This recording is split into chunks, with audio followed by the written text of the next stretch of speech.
yang tidak dapat dilihat dengan mata telanjang, melainkan dengan bantuan mikroskop. Mikroorganisme diawali dengan kegemaran seorang ilmuwan yang bernama Lowenholt yang mengamati mikroorganisme pada air hujan, air laut, dan kotoran gigi.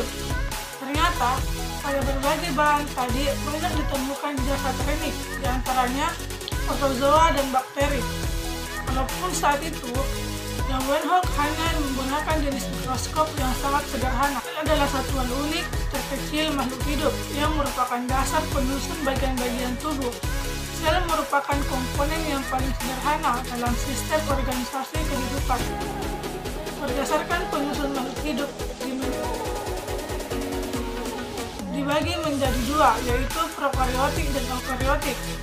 Yang pertama, sel prokariotik. Sel prokariotik adalah organisme pertama yang hidup di bumi. Yang kedua, sel eukariotik. Tipe sel yang satu ini merupakan sel yang paling kompleks jika dibandingkan dengan sel prokariotik. Organel dan fungsinya. Yang pertama, lisosom. Fungsi sebagai pencernaan intrasel atau untuk menghancurkan bakteri dan organel sel yang rusak. Yang kedua, mitokondria.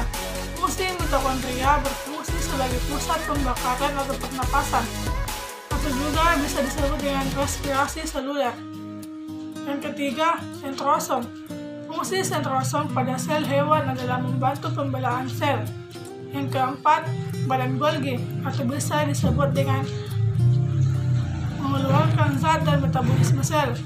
Yang ketujuh, ribosom, berfungsi sebagai tempat berlangsungnya sintesis protein. Selanjutnya, vakuola. Vakuola berfungsi untuk membantu sel agar tubuh membesar dan menyimpan bahan-bahan penting dan produk sisa metabolisme sel. Yang kesembilan, plastida atau kloplasma, berfungsi untuk membantu fotosintesis. Selanjutnya, perbedaan sel hewan dan sel tumbuhan yang utama terletak pada keberadaan dinding sel. Sel hewan tidak memiliki dinding sel, sedangkan sel tumbuhan memiliki dinding sel yang sangat mengandung selulosa. Yang ketiga, ciri-ciri bakteri adalah sel tunggal uniseluler tanpa nukleus. Jamur memiliki ciri-ciri sebagai berikut. Yang pertama, uniseluler dan multiseluler. Selnya memiliki membran ini atau eukariotik, tidak memiliki klorofil sehingga bersifat heterotrof. Alga memiliki sifat uniseluler atau multiseluler, mempunyai dinding sel atau tidak, termasuk soliter, dapat bergerak dan tidak bergerak. Selanjutnya, ciri-ciri virus yang terletak didefinisikan oleh para ilmuwan adalah sebagai berikut. Yang pertama, virus hanya dapat hidup pada sel hidup atau bersifat parasit atau intraseluler. Yang kedua, virus memiliki ukuran paling kecil dibandingkan kelompok taksonomi.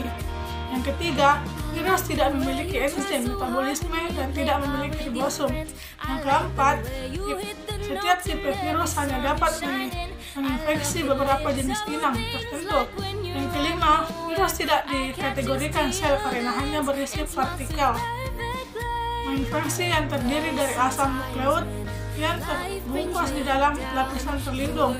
Yang keenam, genom virus lebih beragam dari genom konvensional atau DNA, untai, tunggal atau single helix. 4. Klasifikasi jamur. Berdasarkan struktur tubuh dan cara reproduksi jamur dibagi menjadi 4 divisi, yaitu yang pertama, divisi zygomicota, yang kedua divisi ascomicota, yang keempat divisi diophorymicota, dan yang terakhir divisi basidicomicota. Jamur berkembang biak dengan dua cara, yakni dengan cara aseksual dan perkembangbiakan negatif, dan secara seksual atau perkembangbiakan generatif. Yang kelima, protozoa adalah hewan berasal dari satuan hidup terdiri dalam bentuk kolonik atau kelompok.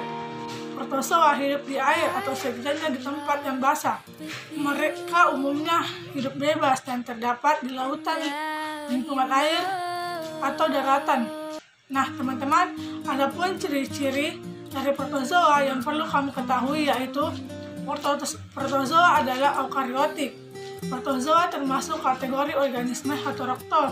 Bentuk selnya umumnya tetap kecuali ribosooda Alga berkembang biak secara seksual atau aseksual, dan alga mempunyai tubuh yang relatif tidak mengalami diferensiasi dan tidak ada akar atau daun sejati. Nah, ciri-ciri alga termasuk organisme eukariotik, memiliki sifat autoroktof atau juga bisa disebut berfotosintesis.